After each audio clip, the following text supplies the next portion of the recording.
जो कभी बहन जी की पूजा करते थे वो क्यों नहीं दे रहे भाव। बीएसपी के सामने एक नहीं हजार है चुनौती। जी हाँ, नमस्कार साथियों।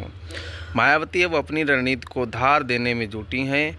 वह लगातार संगठन की बैठकें कर रही हैं और कार्यकर्ताओं को बीजेपी, सपा और कांग्रेस की दलित विरोधी नीतियों के बारे में जागरूक करने का निर्देश दे रही हैं। इतना ही नहीं, आपको बता दें, बसपा के प्रदेश अध्यक्ष के मुताबिक पार्टी सभी विधानसभा क्षेत्रों में कैडर कैंप आयोजित कर रही है। इतना ही नहीं, आगे बताते चलें कि एक ज़माने में उत्तर प्रदेश की राजनीति में बहुजन समाज पार्टी और दलित वोटर्स का एक अटूट रिश्ता रहा है। मायावती को कभी दलित समुदाय की सबसे मजबूत नेता माना जाता था, लेकिन अब वही वोट बैंक उनसे दूर होता दिख रहा है।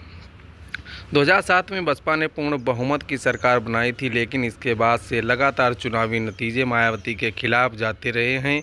अब 2027 के विधानसभा चुनाव से पहले बीजेपी, समाजवादी पार्टी और कांग्रेस तीनों दल दलित वोटर्स को लुभावने में जुटे हैं। तो आखिर ऐसा क्या कारण है कि जो लोग कभी बहन जी मायावती की पूजा करते थे वो अब भाव नहीं दे रहे हैं।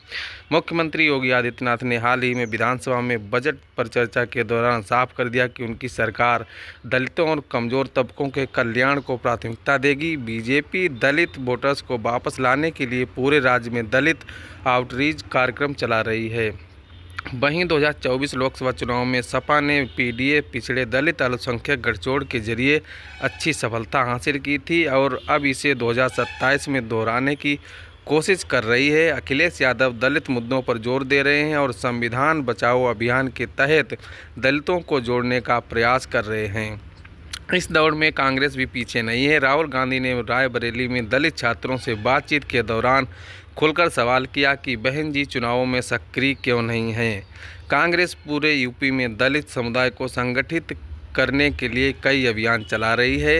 राहुल गांधी ने मायावती पर निशाना साधते हुए यह भी कहा कि वह बीजेपी के खिलाफ विपक्ष की लड़ाई में शामिल नहीं हो रही हैं, जिससे दलित वोटर्स को एक नया विकल्प देने की कोशिश की जा रही है। इतना ही नहीं, आपको बता दें कि बसपा का वोट शेयर और सीटें लगातार गिर रही हैं। 2007 में 30% से ज़्यादा वोट पाने वाली बसपा 2022 में महज 12% पर वोटों पर सिमट गई और सिर्फ एक सीट जीत पाई। लोकसभा में भी बसपा का कोई सदस्य नहीं बचा।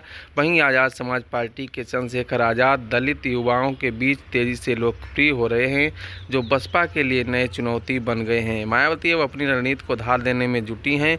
वह लगातार संगठन की बैठकें कर रही हैं और कार्यकर्ताओं को बीजेपी, सपा और कांग्रेस की दलित विरोधी नीतियों के बारे में जागरूक करने का निर्देश दे रही हैं। बसपा के प्रदेश अध्यक्ष के मुताबिक पार्टी सभी विधानसभा क्षेत्रों में कैडर कैंप आयोजित कर रही है और युवा वोटर्स को वापस लाने की कोशिश कर रही है। लेकिन क्या मायावती अपना खोया जनाधार वापस पा सकेंगी या फिर दलित वोटर्स किसी नए विकल्प की ओर देख रहे हैं, यह 2027 का चुनाव ही तय करेगा।